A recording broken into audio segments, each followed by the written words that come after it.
likes to this videos? If we make 5,000 likes to this video, we will upload more patriotic news. Thank you. Trey Gowdy just wiped the floor with a pro-illegal U.S. immigration official on live TV, well deserved.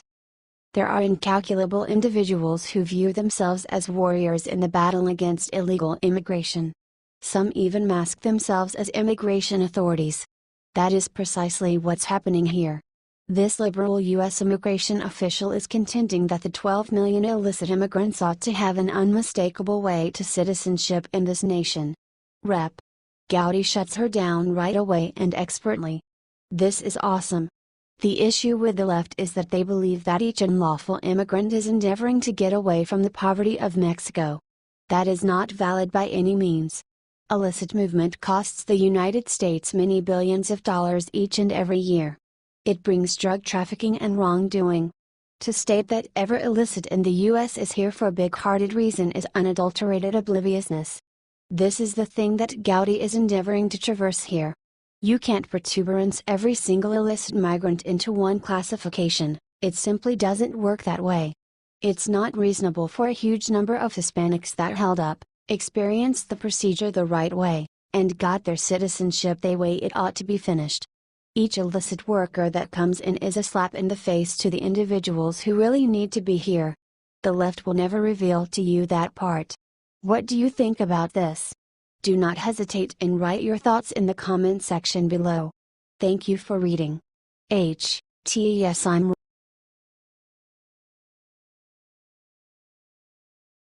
Gowdy just ripped and gun-hating liberal to pieces on live TV, you'll cheer.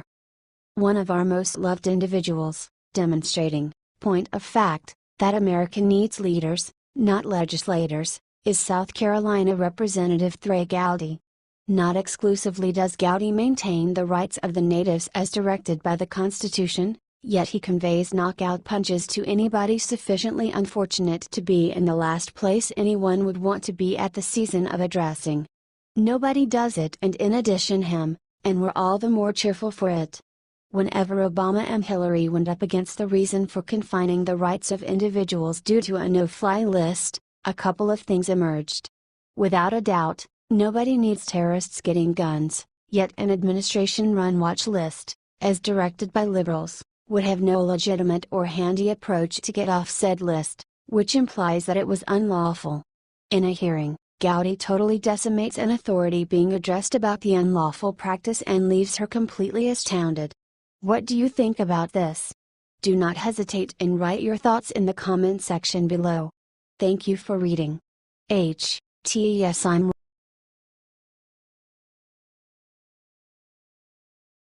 Bold move.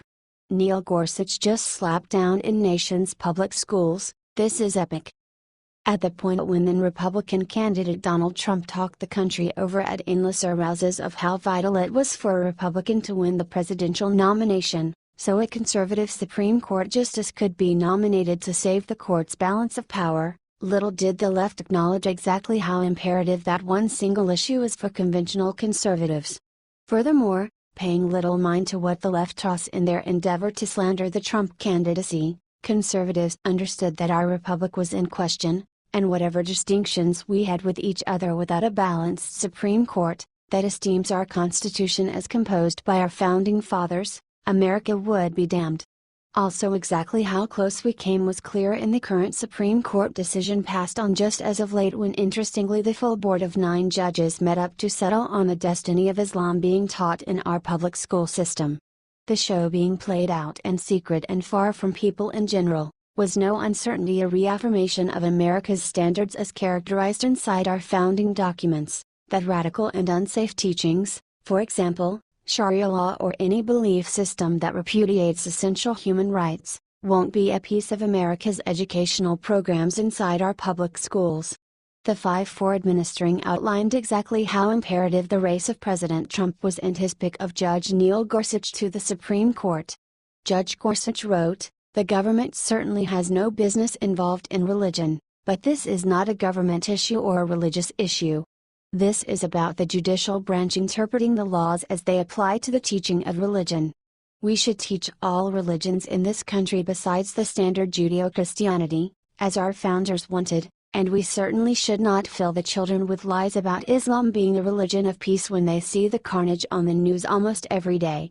Amusingly, Supreme Court Justice Gorsuch make the tie-breaking choice that chose the main piece of Islamic history, is the true historical account of radical Islam and the genuine lessons of Sharia law upon a common society. What do you think about this? Do not hesitate and write your thoughts in the comment section below. Thank you for reading.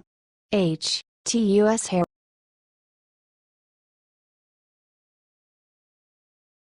One rhino just stabbed President Trump in back. It's not who you think, not Ryan, not McCain, but Congressperson Joni Ernst, in breaking from Trump's new transgender policy for the military, asserts that as long as principles are met, she trusts transgenders ought to be permitted to serve. In any case, which gauges would we say we are discussing, Senator? Via Quad City Times, U.S. Senator Joni Ernst, Iowa, voiced her opposition Wednesday to President Donald Trump's announcement that transgender individuals will not be allowed to serve in the military. Ernst's office said the senator was thinking Americans who are qualified and can meet the standards to serve in the military should be given the opportunity.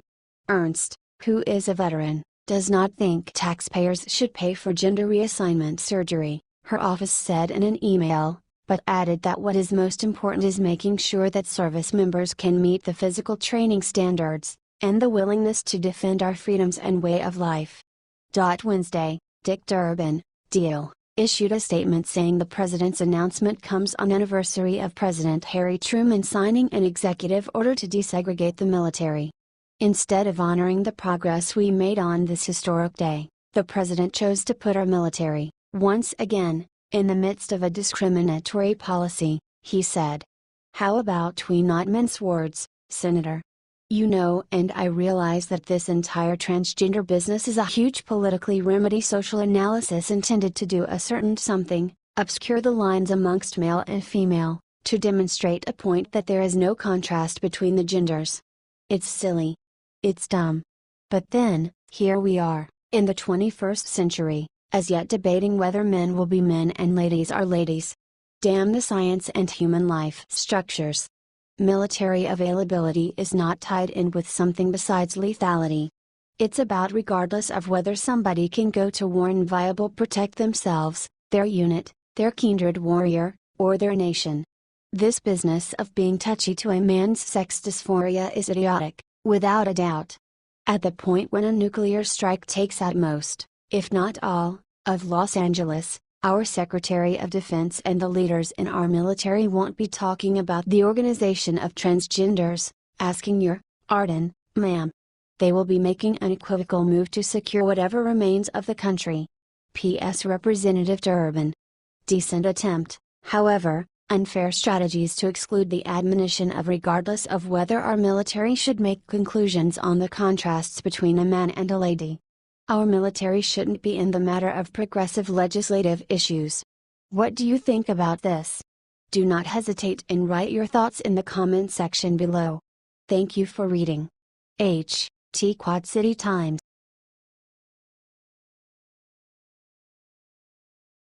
Revealed. Obama's massive money laundering scheme just erupts, Trump admin uncovered new details. It's been a half year since Donald Trump assumed control over the White House from Barack Obama, and he's beginning to discover a progression of money laundering schemes that were completed by the past administration. The Black Sphere revealed that Trump initially found that $77 billion was squandered on climate change with fake information by the Obama organization. At that point, he found that Obama burned through $150 billion on alleged efficient power vitality organizations, the majority of which are presently bankrupt. Presently, Charles Krauthammer is calling for Obama to be arrested for assertions encompassing the $400 million payment he made to Iran for terrorism. Krauthammer said, "It is not only that they are just looking ridiculous in denying that it was a quid pro quo. Obviously, it was not a coincidence." He added, "There is a statute that prohibits us from engaging in Iran dealing with dollars, so they had to print the money here, ship it to Switzerland, turn it into Swiss francs and euros and ship it over to Iran. If a private company has done this, this is called money laundering. the CEO would be in jail right now. What do you think about this? Do not hesitate and write your thoughts in the comment section below. Thank you for reading. H.T. the Black Sphere.